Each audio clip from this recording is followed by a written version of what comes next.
देखिए 450 जो राजेश जी कह रहे हैं वो कह रहे हैं 500 भी जा सकता है। ब्रोकरेज हाउसेज मानते हैं कि 600 भी जा सकता है। करीब करीब 570 575 के टारगेट्स यहाँ पे आ रहे हैं। एक रिपोर्ट मॉर्गन स्टैनली की है, ओवरवेट की रेटिंग रखी है, 573 575 के टारगेट्स वो यहाँ पर दे रहे हैं। Q4 के नंबर जिसके भी हर्षिता बात करें तो उन्होंने कहा कि बहुत स्ट्रॉन्ग नंबर है और ये पूरे सेक्टर के रिवाइवल की बातचीत रिफ्लेक्ट कर रहे हैं।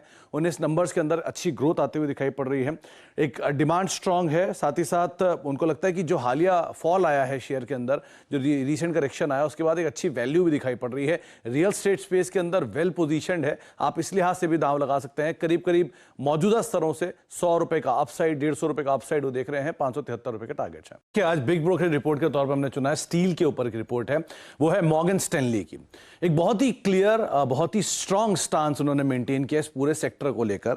उन्होंने ये बात बोली कि 2 महीने से जो अब तक कंसोलिडेशन चल रहा था इस सेक्टर में, वो अप्रैल में फर्दर प्राइस हाइक के तौर पर आप देख सकते हैं। और एक बड़ा प्राइस हाइक अप्रैल में जो मेटल कंपनीज हैं वो ले सकती है, स्पेशली स्टील कंपनीज जो हैं वो ले सकती हैं। जो प्राइस हाइक की उन्होंने बातचीत की है उसमें फ्लैट प्रोडक्ट के प्राइस करीब 4000 से लेकर 4500 रुपए पर टन बढ़ने का अनुमान लगाया है। लॉन्ग प्रोडक्ट करीब 1500 से लेकर 2000 रुपए पर टन, ये एक प्राइस हाइक अप्रैल के अंदर हो सकता है और एक बड़ा प्राइस हाइक है क्योंकि पिछले 2 महीने से जो स्टांस था वो बहुत ही एवरेज मेंटेन था, वहां पर इतना प्राइस हाइक नहीं हुआ था, लेकिन अप्रैल से बहुत ज्यादा तेजी की उम्मीद लगाई जा रही है।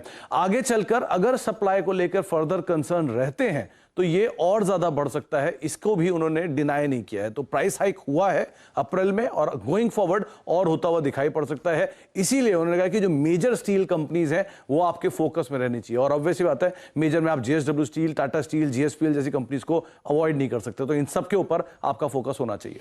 ब्रोकरेज हाउसेस तो वह दोनों तरफ की बातचीत कर रहे हैं। उनको एक तरफ से बहुत ही बुलिश है, 3200 के टारगेट, दूसरी तरफ नीचे की तरफ 2600 के टारगेट। खैर, लेकिन ओवरऑल एक ही कंसर्न है कि महाराष्ट्र में जो स्थितियां दोबारा लॉकडाउन जैसी बन रही हैं, किस तरह का फुटफॉल रहता है, किस तरह के आने वाले समय में पिकअप आता है डिमांड का, ये एक चीज़ है जिसको ब्रोकरेज हाउसेस मान रहे हैं, जो SSSG के अंदर शायद गोइंग फॉरवर्ड रिफ्लेक्ट होता हुआ दिखाई पड़े।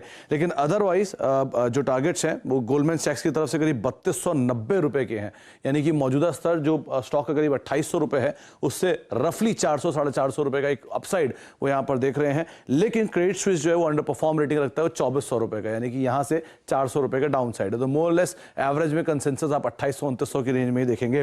हाँ, अच्छा आंकड़े सबने बोले हैं कि Q4 के जो नंबर्स हैं वो काफी अनुमान से बेहतर आते हुए दिखाई पड़े हैं। जो स्टोर एडिशन है वो कंपनी बहुत अच्छे तरीके से कर रही है और शायद वो अगले क्वार्टर में यानी Q1 के अंदर भी रिफ्लेक्ट होता हुआ दिखाई पड़ेगा। SSSG ग्रोथ कंसर्न दिखाई पड़ रही है, पिछले क्वार्टर के कंपैरिजन में मोरलेस फ्लैट ही रहेगी, तो बहुत ज्यादा वहां पे फायरवर्क नहीं होगा।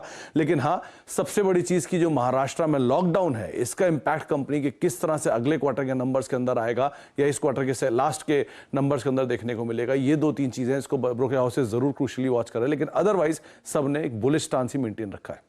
तो देखिए ब्रोकरेज हाउसेस की तरफ से अलग अलग स्टांस रखे गए हैं, लेकिन मेजरली सबने अपना जो स्टांस है वो पॉजिटिव साइड पे ही रखा है। बस न्यूट्रल और बुलिश आप इसको कैटेगराइज कर सकते हैं। मॉर्गन स्टैनली ने एक ओवरवेट की रेटिंग रखी है, करीब करीब 6000 के टारगेट्स वो यहां पर देख रहे हैं। क्रेडिट स्विस की तरफ से न्यूट्रल रेटिंग है, 5600 रुपए के टारगेट्स उनकी तरफ से भी आए हैं। हालांकि कमेंट्री दोनों की ही पॉजिटिव साइड पे देखी जा रही है। AUM की ग्रोथ अनुमान से बेहतर ब्रोकरेज हाउसेस मान के चल रहे हैं। ये आपकी स्क्रीन पर उनके टारगेट्स हैं और उनकी रेटिंग है 6000 के टारगेट्स मॉर्गन स्टैनली की तरफ से और क्रेडिट स्विस की तरफ से न्यूट्रल रेटिंग के साथ 5600 के टारगेट्स। इसके अलावा जो मौजूदा स्तर है वहां से एक अच्छा पोटेंशियल अपसाइड ब्रोकर्स देख भी रहे हैं। सेक्टर में एक अच्छा सेंटिमेंट इंप्रूवमेंट उनको दिखाई पड़ रहा है। इन आंकड़ों के बाद से उनको लगता है कि शायद यहां से अपटिक्स गोइंग फॉरवर्ड देखने को मिल सकते हैं। ग्रोथ के अंदर रिकवरी आ रही है, जो स्थिति है वो थोड़ी बेहतर हो रही है। हालांकि जो पहले की स्थिति थी प्री कोविड लेवल वहां तक तो अभी भी नहीं पहुंची, लेकिन हाँ पहले से कुछ बेटर स्थिति जरूर होते हुए दिखाई पड़ रही है। हाँ, थोड़ा कंपटीशन PSU बैंक्स की तरफ से जरूर देखने को मिल रहा है फाइनेंसिंग स्पेस में, जिसकी वजह से इनके जो मार्जिन हैं वो थोड़े से इंटैक्ट है, थोड़े ज्यादा एक्सपैंड नहीं कर पा रहे हैं। लेकिन फिर भी गोइंग फॉरवर्ड अच्छे अपटिक्स की उम्मीद वो यहां पर लगाकर चल रहे हैं। इसीलिए जो on an average consensus target है वो 5800 के आसपास के हैं। अपर साइड पे 6000 तक के लक्ष्य भी यहां पर दिखाई पड़ रहे हैं।